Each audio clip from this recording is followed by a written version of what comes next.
Assalamualaikum warahmatullahi wabarakatuh. Kembali lagi bersama saya di channel TJ Crash. Salam sehat, salam sejahtera bagi kita semua. Pada video kali ini saya akan membahas sosok Ratu Adil dari masa ke masa. Gerakan Ratu Adil di Indonesia memiliki sejarah panjang. Di sela-sela berita mengenai hasil survei calon presiden, ada berita Presiden Jokowi menyatakan setelah ini adalah jatah Pak Prabowo. Prabowo Subianto bersama Ganjar Pranowo dan Anies Baswedan selalu menempati posisi 3 besar calon presiden terkuat di berbagai lembaga survei.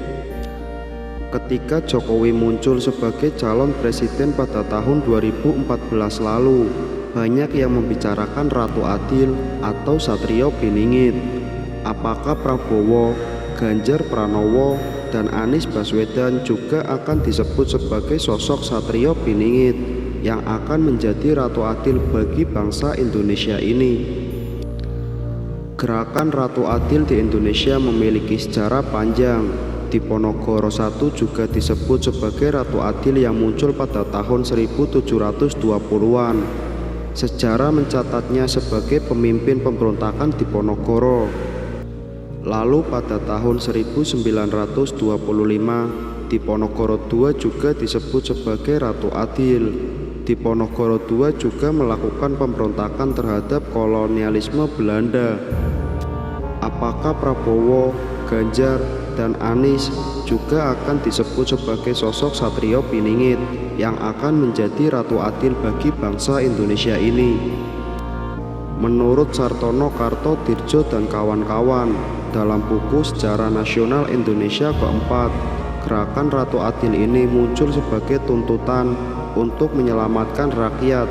Ada pihak yang membuat keberadaan rakyat terancam, tidak menikmati keadilan, tidak menikmati kesetaraan, yaitu kolonialisme. Ratu Adil merujuk kepada ramalan Jayabaya, yaitu ramalan mengenai munculnya raja yang akan memerintah secara adil bagi bangsa ini. Pada tahun 1871, pemimpin gerakan Ratu Adil Ahmad Ngisa meramalkan kedatangan Pangeran Eruca, hantu, setan, binatang berbisa, disebut sebagai pasukan militer Ratu Adil yang akan datang waktu itu. Ia akan datang untuk mengusir penjajah. Jika penjajah ini bisa diusir, akan muncul 3 kekuatan, yaitu dari Majapahit, Pajajaran, dan Kalisasak Pekalongan. Orang-orang akan tetap tinggal di tanah kelahiran masing-masing. Hampir berbarengan dengan gerakan Ratu Adil Ahmad Ngisa itu, muncul gerakan Ratu Adil yang dipimpin Nur Hakim. Pada tahun 1923, Pulkim muncul dengan menyebut dirinya sebagai Suropati Ngalogo. Lalu ada juga Pak Jebrak, ia mengaku sebagai keturunan Raja Damarwulan dan memiliki pusaka besi kuning Minakjinggo yang direbut Damarwulan. Polisi kolonial waktu itu menangkap Pak Jebrak. Sebelum Pak Jebrak merebut kekuasaan Belanda di Mojokerto, Pak Jebrak dikirim di Lawang untuk diperiksa kesehatannya. Hingga tahun 1970-an, di Jawa masih beredar cerita lisan soal kesaktian Bung Karno yang disebut memiliki pusaka besi kuning dan ajian lembu sekilan.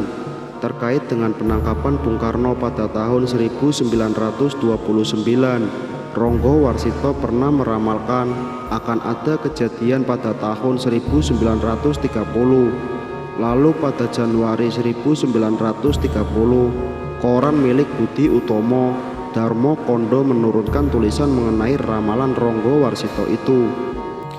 Ramalan itu dikaitkan dengan kemungkinan Indonesia merdeka pada tahun 1930, bersatu lagi dalam wilayah yang besar dengan pemerintahan yang adil, seperti di masa kejayaan Majapahit, tempat Sabdo Palon mengabdi kepada Raja Majapahit. Ini bukan gerakan, melainkan hanya keyakinan di masyarakat akan adanya kedatangan Ratu Adil yang diramalkan Ronggo Warsito.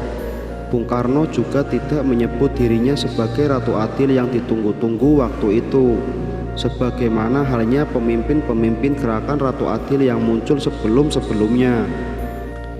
Majalah berbahasa Sunda yang diterbitkan oleh Volkslecture, lembaga yang dibentuk pemerintah, memuat iklan buku yang dikaitkan dengan akan adanya kejadian pada tahun 1930 itu. Di tahun pungkur kane jalma-jalma satana pasundan guyur ibur pada mareonang bejayen dino tahun 1930 bakal aya kedadian anu aneh. Demikian bunyi kalimat pembuka iklan buku mengenai Pangeran Kornel yang dikutip Soekarno dalam pembelaannya yang berjudul Indonesia Menggugat. Artinya, dari tahun lalu orang-orang setana Pasundan gempar mendapat kabar bahwa pada tahun 1930 akan ada kejadian aneh. Tidakkah ini suatu bukti bahwa ramalan dan kepercayaan tentang 1930 itu di kalangan rakyat memang sudah tak aneh lagi dan memang sudah sebagai keadaan biasa belaka? Tanya Soekarno dalam pembelaannya di Leandrat, Bandung pada 2 Desember 1930. Soekarno ditangkap pada Desember 1929. Ada kegaduhan yang sebenarnya muncul bukan karena akibat tindakan Soekarno, melainkan Soekarno dituduh sebagai penghasutnya. Soekarno dituduh telah menghasut rakyat mengenai rencana Indonesia memerdekakan diri pada tahun 1930 itu. Munculnya gerakan Ratu Adil biasanya selain berpatokan pada ramalan-ramalan yang sudah pernah ada, pemimpin gerakannya juga menjadikan bisikan yang ia terima sebagai dasar gerakan, seperti yang pernah dialami oleh Diponegoro. Di masa perang Diponegoro, slogan yang diajarkan kepada Diponegoro adalah "Rebutlah".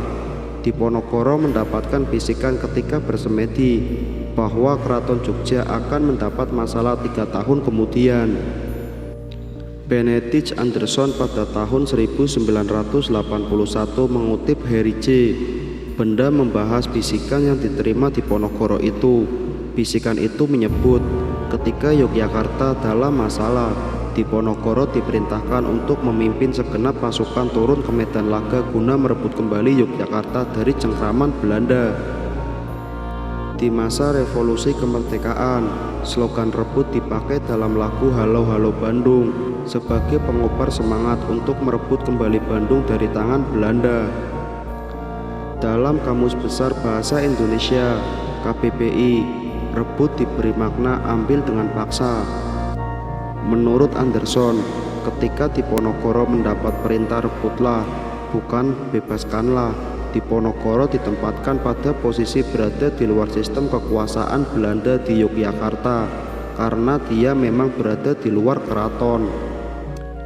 Ini berbeda dengan slogan para tokoh pergerakan kemerdekaan yang pada awalnya hanya menginginkan pemerintahan sendiri pada dekade 1910-an, lalu berkembang menjadi membebaskan diri dari Belanda. Mereka memang berada dalam sistem kekuasaan Belanda lewat pemerintahan kolonial Hindia Belanda. Di Jawa Barat pernah muncul juga gerakan Ratu Sunda. Lumayan ada beberapa gerakan yang muncul merujuk surat Presiden Priangan 20 Desember tahun 1871. Sartono menyebut gerakan Ratu Sunda pernah muncul pada tahun 1832, 1839, 1841, 1853, dan yang terakhir 1863. Jika sekarang masyarakat Indonesia masih menunggu Ratu Adil, ditunggu untuk melawan kekuatan siapa? Sementara Indonesia sudah menjadi negara yang memiliki pemerintahan sendiri. Memang gerakan itu haruslah dipandang sebagai gerakan yang bersifat revolusioner dalam pengertian bahwa gerakan itu menghentikan suatu perubahan mutlak. Tulis Sartono dan kawan-kawan. Jadi sebutan Ratu Adil sudah ada pada masa penjajahan kolonial Hindia Belanda. Mereka menamai beberapa pergerakan yang disebut Ratu Adil dan dipimpin oleh seseorang. Tapi banyak masyarakat yang menganggap Ratu Adil sekarang adalah cerminan dari seorang pemimpin yang diharapkan bisa merubah kehidupan masyarakat Indonesia yang lebih baik dari sebelumnya. Jadi gimana menurut kalian? Silahkan berikan pendapatnya melalui kolom komentar di bawah.